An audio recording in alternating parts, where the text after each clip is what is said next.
Hello दोस्तों, नमस्कार। स्वागत करता हूँ आपका अपना YouTube channel Narayan academy family में। तो मेरे प्यारे सभी स्टूडेंटों को पता है कि कोरोना काल के इस दौर से हम गुजर चुके हैं। अब हमारी वैकेंसियाँ आने वाली हैं और हमें सिलेक्शन लेना बहुत ही ज़रूरी है, क्योंकि कोरोना में जो कंडीशन हम लोगों ने देखी है वो आप बहुत ही अच्छे से जानते हो। इसलिए अब हमारी क्लास जो रहेगी वो रेगुलर रहेगी और आज का जो टॉपिक मैं आपको पढ़ाने वाला हूँ, जनगणना 2011 और 2021 के बारे में संपूर्ण जानकारी, जो bank, SSC, police, patwari, MPPSC, NTPC, group D, SSC, UP TET सभी एग्ज़ामों के लिए बहुत ही महत्वपूर्ण टॉपिक हैं। तो आज हम पढ़ेंगे जनगणना। जनगणना कैसे स्टार्ट हुई, कब से हुई, लगातार, तो पूरी की पूरी जानकारी मैं आपको पढ़ाने वाला हूँ। ठीक है मेरे प्यारे स्टूडेंट, ज़्यादा टाइम न लेते हुए क्लास स्टार्ट करते हैं। भारत की जनगणना 2011 के बारे में हम जानकारी लेंगे। आप सभी को पता है कि जनगणना बड़े कन्फ्यूज़न वाले क्वेश्चन होते हैं। इसकी पीडीएफ मैं टेलीग्राम चैनल पर शेयर कर दूंगा, आप वहाँ से नोट्स बना के अच्छे से पढ़ना। और टेलीग्राम चैनल पर क्यूज़ भी स्टार्ट हो जाएगा इसी टॉपिक का। इसके बाद में हम आगे बढ़ेंगे। 1749 में पहली बार आधुनिक विश्व में जनगणना कराने वाला देश। आपका क्वेश्चन है 1749 में पहली बार आधुनिक विश्व में जनगणना कराने वाला देश कौन सा है? स्वीडन है मेरे प्यारे स्टूडेंट। कौन सा है? स्वीडन। क्लियर है। इसके बाद में 1790 के दशकीय जनगणना की शुरुआत। दशकीय जनगणना की शुरुआत आप जानते हो, 10 वर्षों में दशकीय जनगणना की शुरुआत किस देश ने की? 1790 में। तो ये अमेरिका में की। किसने की? अमेरिका ने की। और आपका अगर पूछ ले कि आधुनिक विश्व में सबसे पहले शुरुआत किसने की, तो स्वीडन ने की मेरे प्यारे स्टूडेंट। बड़े प्यार से समझना है, प्यार से पढ़ना है, क्योंकि हर एग्ज़ाम में यहाँ से क्वेश्चन आपके 100% आने की संभावना है और आते भी है। प्रीवियस एग्ज़ाम के जब क्वेश्चन आप क्यूज़ में लगाओगे तब हम उसमें आपको बताएंगे। आपको क्लियर हो गया कि आधुनिक विश्व में जनगणना कराने वाला देश स्वीडन है और दशकीय जनगणना कराने की शुरुआत 1790 में अमेरिका ने की। अब 1872 में भारत में जनगणना की शुरुआत किसके कार्यकाल में हुई थी? तो मेरे प्यारे स्टूडेंट, अगर भारत की पूछ ले, आपको विश्व में पूछे तो आप स्वीडन बताओगे, इसके बाद में 10 की पूछे तो अमेरिका बताओगे, लेकिन 1872 में जनगणना की जो शुरुआत हुई थी वो लॉर्ड मेयो के शासनकाल में हुई थी। क्लियर है। अगर पूछे, अब भारत की बात चल रही मेरे प्यारे स्टूडेंट, बड़ा प्यार से समझना है, अच्छे से समझना है, क्योंकि यहाँ से क्वेश्चन टपकने वाला है। 1881 में भारत में नियमित जनगणना की शुरुआत किसके कार्यकाल में हुई थी? अब बात कर रहे हैं नियमित, और नियमित का मतलब आप जानते हो कि हर 10 साल में आपकी जनगणना होने वाली है। तो ये लॉर्ड रिपन के शासनकाल में हुई। इन्होंने रिफिन कर दिया, उद्घाटन कर दिया। तो अगर आपका क्वेश्चन देखो, 4 क्वेश्चन यहाँ से बन गए। आधुनिक विश्व में जनगणना कराने वाला विश्व का पहला देश कौन सा है? स्वीडन। 10 की जनगणना कराने वाला विश्व में पहला देश कौन सा है? अमेरिका। और 1872 में लॉर्ड मेयो के शासनकाल में हुई थी। अब बात कर रहे हैं नियमित जनगणना, जो हर 10 साल में होगी। तो नियमित जनगणना भारत में कब शुरुआत हुई? लॉर्ड रिपन के शासन काल में, 1881 में। क्लियर है। अब बात कर लेते हैं स्वतंत्र भारत की पहली जनगणना। तो मेरे प्यारे स्टूडेंट, स्वतंत्र भारत से क्या समझे? हमारा तो देश जो आज़ाद हुआ था वो 1947 में हुआ था, 1947। मतलब इसके 4 साल बाद स्वतंत्र भारत की पहली जनगणना 1951 ईस्वी में हुई। और उस समय जनगणना आयुक्त कौन है? ये क्वेश्चन इम्पोर्टेंट है मेरे प्यारे स्टूडेंट, ये एग्ज़ाम की दृष्टि से बहुत ही इम्पोर्टेंट है। और आपको रट्टा नहीं मारना है। 2-3 बार आप क्या करोगे, टेलीग्राम पे जाकर इनको लिखोगे, नोट्स बनाओगे, फिर 1-2 बार और पढ़ोगे तो ये आपको याद हो जाएगा। स्वतंत्र भारत की पहली जनगणना 1951 में हुई। उस समय जनगणना आयुक्त के R.A. गोपाल स्वामी थे। कौन है? R.A. गोपाल स्वामी, बहुत ही इम्पोर्टेंट है। और जनगणना संगठन केंद्रीय गृह मंत्रालय के अधीन कार्य करते हैं। जिसके उच्चतम अधिकारी जनगणना आयुक्त होते हैं। आपका क्वेश्चन आ जाता है जो जनगणना संगठन होता है वो किसके अधीन कार्य करता है, तो केंद्रीय गृह मंत्रालय के अधीन। क्लियर है मेरे प्यारे स्टूडेंट। और ये क्वेश्चन आपके एग्ज़ाम में पूछा गया था कि 2011 की जनगणना भारत की 15वीं जनगणना और स्वतंत्र भारत की 7वीं जनगणना थी। भारत की तो 15वीं जनगणना थी और स्वतंत्र भारत की 7वीं जनगणना थी। अभी 2021 में भी होने वाली है, लेकिन कोरोना काल को देखते हुए अभी आपकी जनगणना नहीं हुई। क्लियर है मेरे प्यारे स्टूडेंट, समझ में आ रहा होगा आपको? क्लियर है, समझ में आ रहा होगा? क्लियर है, 2021 में होना है जनगणना, लेकिन कोरोना की वजह से अभी रोक रखी है। चलो मेरे प्यारे स्टूडेंट आगे बढ़ते हैं जनगणना के क्वेश्चन को ध्यान में रखते हुए। अब बात कर रहे हैं भारत की जनगणना 2011। जो जनगणना 2011 में हुई, इसके बाद में 2021 में होना है, लेकिन अभी 2021 में स्टार्ट नहीं हुई। 2011 की जनगणना का स्वंकर प्रगण शिक्षिका थी, जो आपको इस इमेज में दिखाई दे रही। ये क्वेश्चन बहुत ही इम्पोर्टेंट है। 2011 की जनगणना का स्वंकर प्रगणक शिक्षिका थी। कौन थी? प्रगणक शिक्षिका, जिसका आदर्श वाक्य इसका आदर्श वाक्य क्या था? हमारी जनगणना हमारा भविष्य। ये क्वेश्चन भी आपका एग्ज़ाम में पूछा लिया गया है। अवर सेन्यूस अवर फ्यूचर कैन्यूस, ठीक है। 2011 की जनगणना के समय जनगणना आयुक्त कौन है? Doctor C Chandramouli. बहुत ही इंपॉर्टेंट है, एक बार तो आपका पहले का पूछ लिया, ठीक है ना, 1951 में हुई थी। और एक जनगणना आयुक्त, ये क्वेश्चन यहाँ से टपकने वाला है। क्लियर है मेरे प्यारे स्टूडेंट, बड़े प्यार से समझा रहा हूँ, प्यार से समझना। अगर आपको समझ में नहीं आए तो लिखना, टेलीग्राम पर मैं इसको भेजूँगा। और टेलीग्राम पर रेगुलर क्यूज़ चलते हैं 4 बजे से लेकर 5 बजे तक। 2011 की जनगणना के समय जनगणना आयुक्त डॉक्टर सी चंद्रमौली थे, डॉक्टर सी चंद्रमौली। और 2011 की जनगणना में कुल 29 प्रश्न पूछे गए थे। कितने क्वेश्चन पूछे थे मेरे प्यारे स्टूडेंट? 29 प्रश्न पूछे थे। क्लियर है। अब बात कर लेते हैं 2021 की। अभी हुई नहीं, लेकिन उसकी बेसिक जानकारी के बारे में बात कर लेते हैं। 2021 की 16वीं जनगणना के जनगणना आयुक्त श्री विवेक जोशी। कौन है? श्री विवेक जोशी। और आदर्श भाग्य जन भागीदारी से जन कल्याण, ये बहुत ही इम्पोर्टेंट है। ये क्या था 2011 में? हमारी जनगणना हमारा भविष्य। लेकिन 2021 में आदर्श वाक्य क्या है? जन भागीदारी से जन कल्याण। और 2021 की जनगणना में कुल 31 प्रश्न पूछे जाएंगे। अभी जाए नहीं, अभी जाएंगे, अभी कोरोना की वजह से रुका हुआ है। और 2021 की जनगणना भारत में पहली बार डिजिटल जनगणना होगी। मेरे प्यारे स्टूडेंट, बहुत ही इम्पोर्टेंट क्वेश्चन है कि डिजिटल जनगणना कब होगी भारत की? 2021 में पहली बार डिजिटल जनगणना होगी। तो 2011 और 2021 का आपको समझ में आ गया। 2011 में हमारा वाक्य था हमारी जनगणना हमारा भविष्य, लेकिन 2021 में क्या बोला है? जन भागीदारी से जन कल्याण। 2011 में 29 प्रश्न पूछे गए थे मेरे प्यारे स्टूडेंट, और 2021 में 31 क्वेश्चन पूछे जाएंगे। क्लियर है? आगे बढ़ते हैं।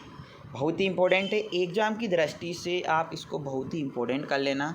और मेरा आपसे रिक्वेस्ट है कि इसके नोट्स ज़रूर बनाना, आपको टेलीग्राम पर इसकी PDF मिल जाएगी। 2011 की जनगणना के अनुसार भारत की कुल जनसंख्या कितनी है? तो आप इसको ऐसे बोल सकते हो 121 करोड़। कितनी है? 121 करोड़। पूरा 8 है 54, 977 मत बोलो, इतना याद कर लो, 121 करोड़, जो कुल जनसंख्या का 17.5% है। और मेरे प्यारे स्टूडेंट, अगर आपके इस छोटे भाई से अगर कुछ गलती हो जाए बीच में तो आप समझना, क्योंकि जल्दी जल्दी में जब हम देखते हैं ना तो कुछ भूल जाता है और कुछ लिखा होता है, तो वो आप इग्नोर कर देना। अच्छी बातें ही आप इसमें ध्यान रखना है। कुल जनसंख्या का 17.5% है। विश्व की कुल जनसंख्या का भारत में कितना है? 17.5% है। 2001 से 2011 के बीच भारत की जनसंख्या की 10 की वृद्धि दर कितनी है? तो 17.7 रही है। कितनी रही है? 17.7% रही है। ये क्वेश्चन आपके एग्ज़ाम में पूछा जाता है। अब अगर बात कर ले 121 करोड़ में कितना है, तो पुरुष का कितना परसेंट है? 51%। ऐसे ही बोल सकते हो आप 51.47%। और महिला का कितना है? 48.53%, या आप बोल सकते हो 48%। क्लियर है? अब एक और यहाँ पर बहुत ही इंपॉर्टेंट क्वेश्चन है जो मेरे प्यारे स्टूडेंट बहुत बार एग्ज़ाम में पूछ लिया गया है, और जब आप क्यूज़ लगाओगे तो उसमें भी ये क्वेश्चन आएगा। इसको अपन थोड़ा सा रफ कर लेते हैं। अब देख लीजिए, 1911 से 1921 ईस्वी के दौरान भारत में जनसंख्या की 10 की वृद्धि दर ऋणात्मक -0.21%। अभी तक के इतिहास में माइनस में जनसंख्या नहीं गई। माइनस का मतलब समझ रहे, वृद्धि हुई है लेकिन माइनस में नहीं गई। लेकिन 1911 से 1921 के दौरान ये क्वेश्चन पूछा जाता है कि 1911 से 1921 के दौरान 10 की वृद्धि ऋणात्मक रही है। कितनी रही है? -0.31%। और ये भारत की जनगणना के इतिहास में पहली बार हुआ है, जिस कारण 1921 को महाविभाजन वर्ष, अगर इंग्लिश में बोले year of the great divide की संज्ञा दी गई है। तो मेरे प्यारे स्टूडेंट, ये एग्ज़ाम की दृष्टि से आपका बहुत ही इम्पोर्टेंट क्वेश्चन है। 1921 ईस्वी को महाविभाजन वर्ष के रूप में जाना जाता है। कौन से को? 1921। अभी तक के इतिहास में ऋणात्मक वृद्धि नहीं हुई, लेकिन 1921 में महाविभाजन वर्ष की संज्ञा दी गई।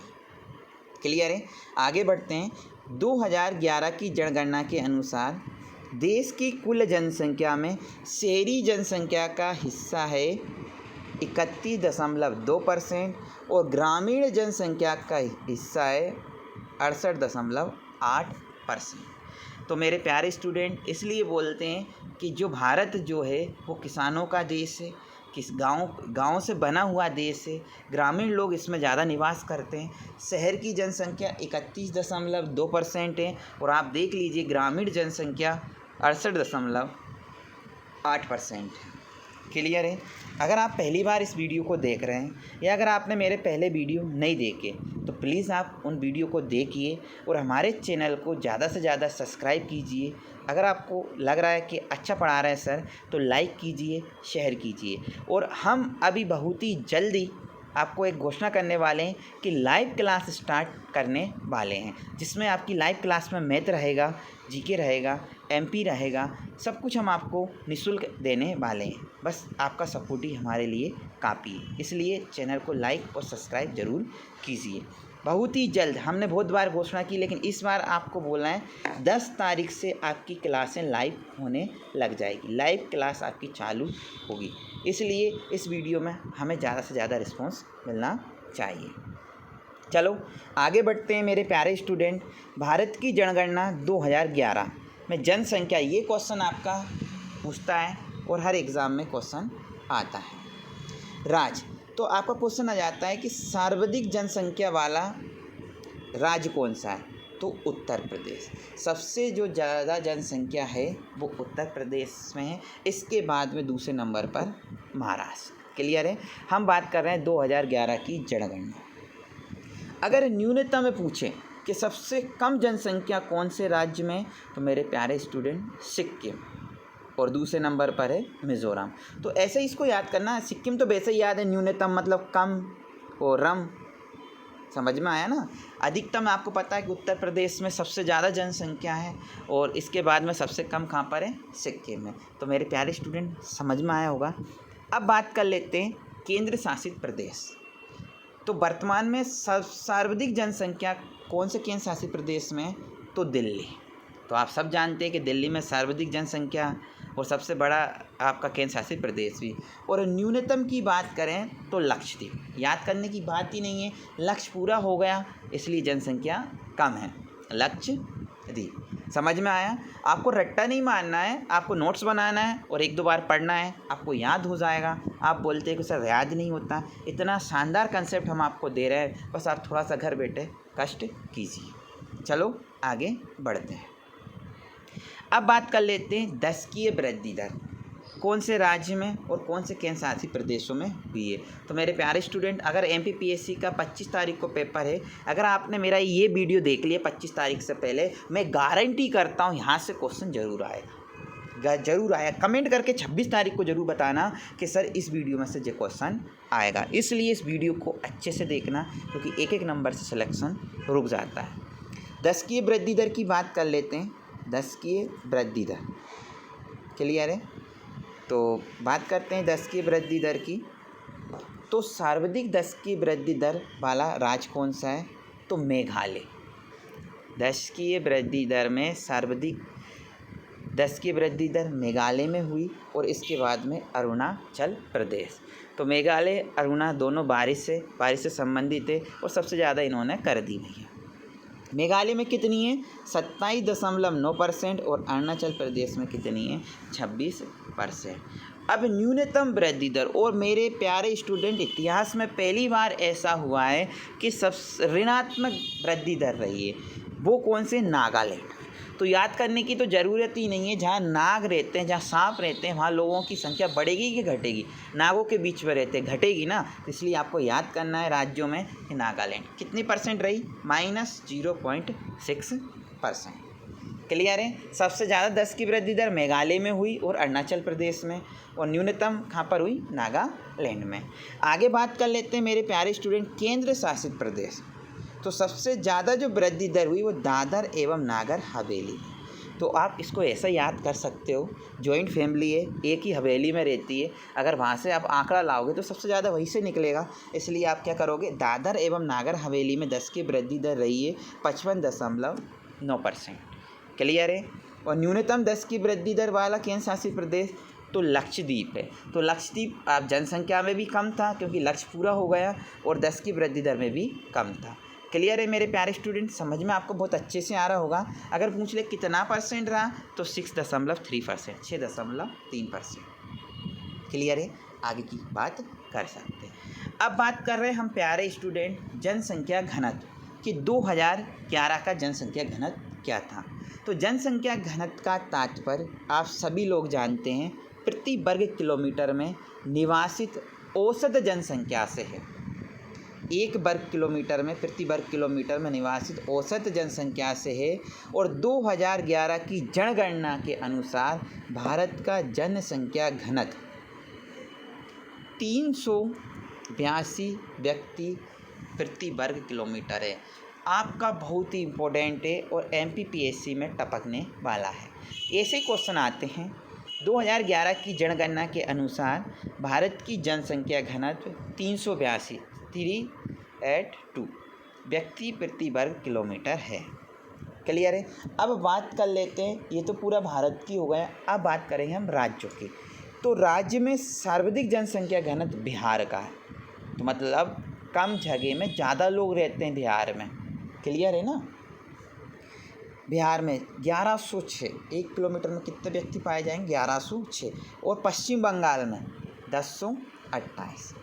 और न्यूनतम जनसंख्या घनत्व अरुणाचल प्रदेश में, यहाँ पर आराम से रहते हैं। अगर क्वेश्चन आ जाए सबसे कम जनसंख्या घनत्व या न्यूनतम जनसंख्या घनत्व कौन सा है, तो अरुणाचल प्रदेश में। अरुणाचल प्रदेश में व्यक्ति आराम से रहता है, दूर दूर रहता है, 17। और मिजोरम इससे ज़्यादा है, 52। क्लियर है, सभी को समझ में आ गया। अब केंद्र शासित प्रदेश, तो आपको पता है केंद्र शासित प्रदेश में तो दिल्ली नंबर 1 है। जनसंख्या घनत्व 11,330 प्रति वर्ग किलोमीटर के हिसाब से। और न्यूनतम जनसंख्या घनत्व, अब केंद्र शासित प्रदेश में यहाँ पर जनसंख्या घनत्व, लक्ष्य का तो पूरा हो गया था, घनत्व की बात आ गई तो अंडमान निकोबार द्वीप समूह में, अंडमान निकोबार द्वीप समूह में आपकी कितनी है? 86। क्लियर है। तो ये आपको एग्जाम की दृष्टि से बहुत ही इम्पोर्टेंट टॉपिक है। अब बात कर लेते हैं लिंगानुपात, सेक्स रेशो के बारे में। अब लिंगानुपात क्या होता है, बहुत से प्यारे स्टूडेंट नहीं जानते, जो नए नए ज्वाइन होते हैं और पहली बार कंपटीशन की तैयारी करते हैं। तो हम जो आपको वीडियो बनाने वाले हैं वो बिल्कुल सिलेक्टेड रहेगा, पूरा रामायण महाभारत नहीं पढ़ाने वाले हैं। मेरा वीडियो देखने के बाद आप एग्ज़ाम में बैठना, आपके क्वेश्चन यहीं से आएंगे, मेरी गारंटी है फुल। ग्रुप डी का एग्ज़ाम और NTPC का एग्ज़ाम अगर आपने नहीं दिया तो आप देखना, ग्रुप डी का भी होने वाला है अगस्त में, तो उसमें पूरे वीडियो मैं जब तक कवर करवा दूँगा।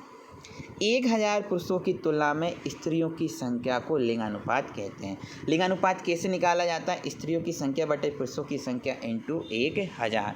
तो 1000 में भारत में कितनी स्त्रियां हैं? 943।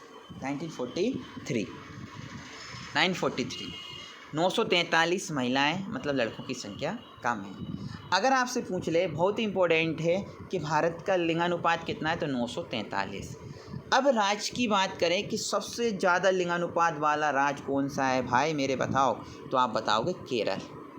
कितना है? 1084। बहुत ही इम्पोर्टेंट है मेरे प्यारे स्टूडेंट एग्ज़ाम की दृष्टि से। केरल 1084 और उसके बाद में है तमिलनाडु 1996। अगर आपसे पूछे कि न्यूनतम लिंगानुपात कौन से राज्य में है, तो आपने सुना है हरियाणा। और हरियाणा की छोरियां आपको पता है कमाल कर रही, ओलंपिक गेम में, राष्ट्रमंडल में, पैरा ओलंपिक में, हर जगह हरियाणा की छोरियां छाई हुई है। लड़कियां कम होने के बावजूद भी लड़कियों की वैल्यू यहाँ पर बहुत ज़्यादा है। न्यूनतम लिंगानुपात है 879। क्लियर है? समझ में आया? लड़के ज़्यादा होने के बाद भी इतना नाम नहीं किया जितना हरियाणा की छोरियों ने किया, लड़कियों ने किया। हाँ, लड़कियों को छोरियाँ बोलते हैं प्यारे स्टूडेंट। अब केंद्र शासित प्रदेश की बात कर लेते हैं। तो सर्वाधिक लिंगानुपात पुदुचेरी में है 1037। सर्वाधिक लिंगानुपात पुदुचेरी में, ठीक है ना। सबसे ज़्यादा कहाँ पर है? 1037 लिंगानुपात। तो ज़्यादा लोग हैं भाई यार, अब तुम्हें पता है पुदुचेरी ज़्यादा लोग हैं, गड़बड़ी करते रहते हैं, ठीक है। और न्यूनतम लिंगानुपात दमन व दीप में, दमन द्वीप में 618। यहाँ पर बहुत ही कम लड़कियाँ हैं। क्लियर है? ये आपको लिंगानुपात समझ में आ गया। अब बात कर लेते हैं मेरे प्यारे स्टूडेंट शिशु लिंगानुपात के बारे में। अभी तो अपन ने सबके बारे में बात किया था, पुरुष और महिलाओं के। अब बात कर लेते हैं शिशु लिंगानुपात। जन्म से 6 वर्ष की आयु तक 1000 बालकों की संख्या की तुलना में इस वर्ग में बालिकाओं की संख्या के अनुपात को शिशु लिंगानुपात कहते हैं। ये कितना है प्यारे स्टूडेंट? 919 है। कितना है? 919। क्लियर है? भारत का वैसे कितना है? 943। राज्य की बात करें, सर्वाधिक शिशु लिंगानुपात है अरुणाचल प्रदेश। अरुणाचल प्रदेश में सबसे ज़्यादा शिशु लिंगानुपात है 972। उसके बाद में मिज़ोरम 970। और न्यूनतम बात करें तो ले देकर बात हरियाणा में ही आ जाती है। तो यहाँ पर आपका कितना है? 834। और पंजाब में कितना है? 846। अगर बात करें शिशु लिंगानुपात सबसे ज़्यादा अरुणाचल प्रदेश में, और अगर बात करें पुरुषों की तो सबसे ज़्यादा है केरल में। क्लियर है? अब केंद्र शासित प्रदेश में बात कर लेते हैं।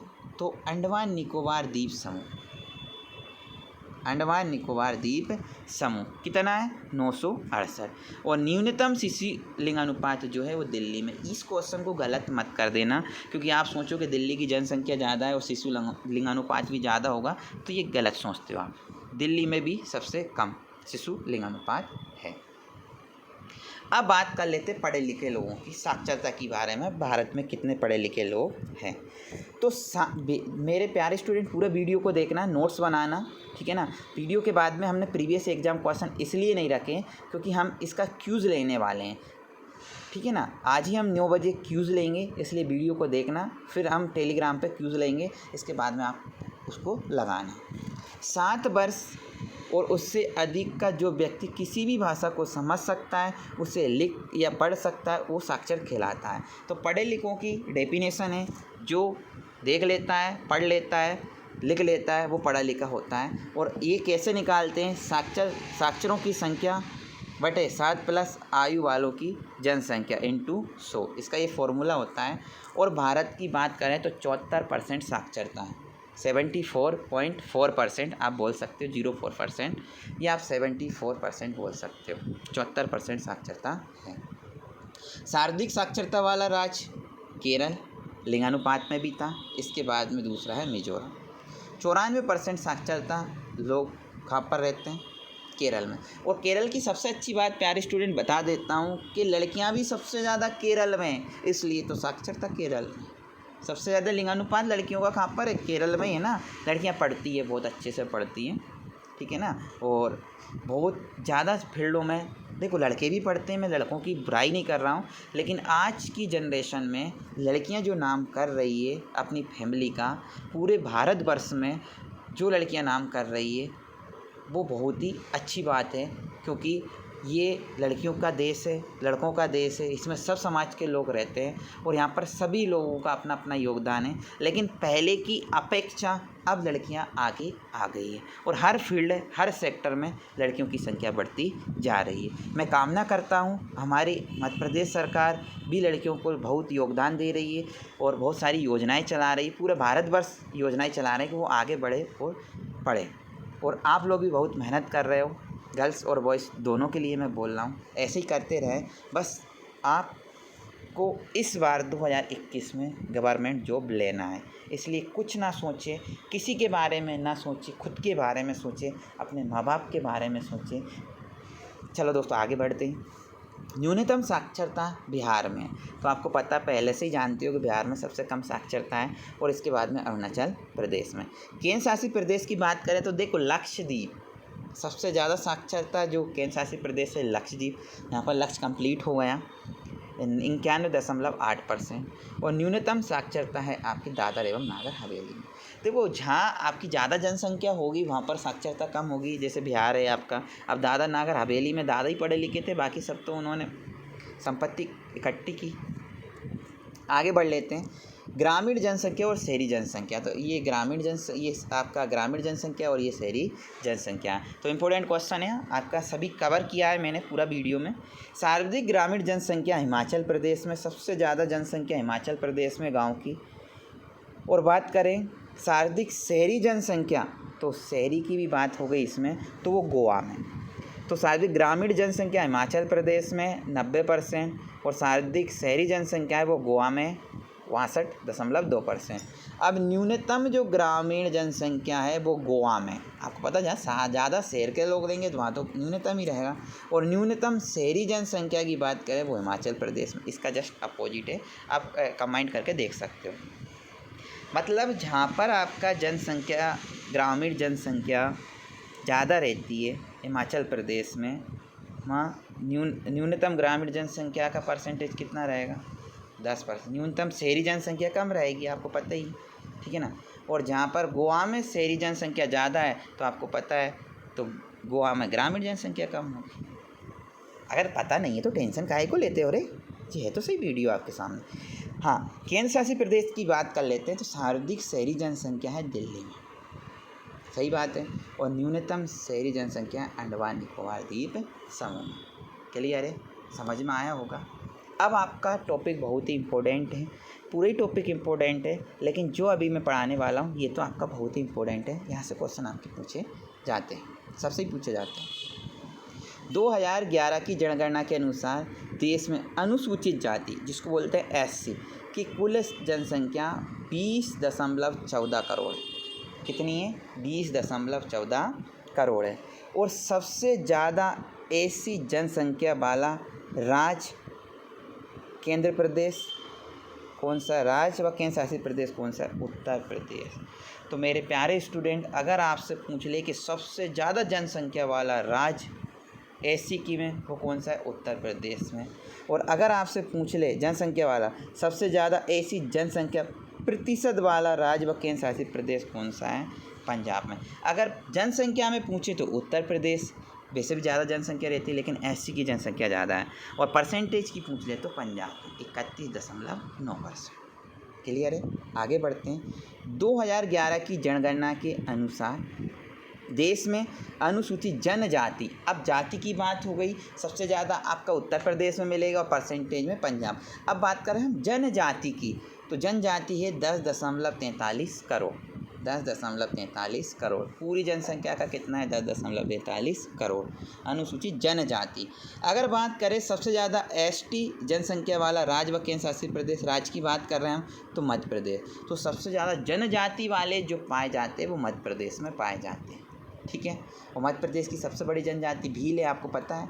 और जनसंख्या में अगर पूछ लिया जाए राज्य या केंद्र शासित प्रदेश में, दोनों में से अगर एक भी पूछ लें तो आप बोलोगे लक्षद्वीप 94.8 परसेंट है। मेरे प्यारे स्टूडेंट, आपको समझ में आ रहा होगा। अगर समझ में आ रहा हो ना तो इस वीडियो को रिस्पॉन्स बहुत अच्छे से देना, इसको सब्सक्राइब करना, लाइक करना। आपकी मदद की ज़रूरत है। हम कंटिन्यू क्लास लेने वाले हैं। अब हम पूरी तैयारी के साथ आपके साथ जुड़े हुए हैं और जुड़ने वाले हैं। 10 तारीख से लाइव भी क्लास स्टार्ट हो जाएगी। आपको पूरी संपूर्ण जानकारी टेलीग्राम चैनल पर मिल जाएगी। अब बात कर लेते हैं नागालैंड, अरुणाचल प्रदेश, लक्षद्वीप, अंडमान निकोबार द्वीप समूह में कोई भी अनुसूचित जाति ऐसी निवास नहीं करती। तो मेरे प्यारे स्टूडेंट, बहुत ही इम्पोर्टेंट है, ये कौन से राज्य केंद्र शासित प्रदेश है? नागालैंड, अरुणाचल प्रदेश, लक्षद्वीप और अंडमान निकोबार द्वीप समूह में ऐसी निवास नहीं करती। बहुत ही इम्पोर्टेंट है, ये आपको याद रखना है। और एसटी कहाँ पर निवास नहीं करती? पंजाब, हरियाणा, दिल्ली, चंडीगढ़ और पुदुचेरी, यहाँ पर आपकी एसटी निवास नहीं करती। तो ठीक है दोस्तों, आपको मेरा वीडियो अच्छा लगे तो मैं आपसे बार बार बोलूँगा कि इसको ज़्यादा से ज़्यादा सब्सक्राइब करना, लाइक करना, शेयर करना। और ऑफलाइन की न्यू बैच हमारे 5 जुलाई से स्टार्ट हो गए सुबह 8 बजे से। जो भी स्टूडेंट ऑफलाइन तैयारी करना चाहता है तो ऑफलाइन भी पढ़ सकता है। क्लियर है? जिसमें एडवांस मैथ हम पढ़ा रहे हैं। 5 जुलाई आप दिखाई दे रहा है आपको। और अभी हम मैथ के बहुत ही इंपॉर्टेंट क्वेश्चन लेके आने वाले हैं, जैसे कि आप इसमें थंबनेल में देख रहे हो। मैथ कंटिन्यू क्लास रहेगी आपकी चालू। ठीक है, मिलते हैं नेक्स्ट वीडियो में। जय हिंद, जय भारत। अपना और अपना परिवार का ख्याल रखना। ठीक है दोस्त, थैंक यू, जय हिंद।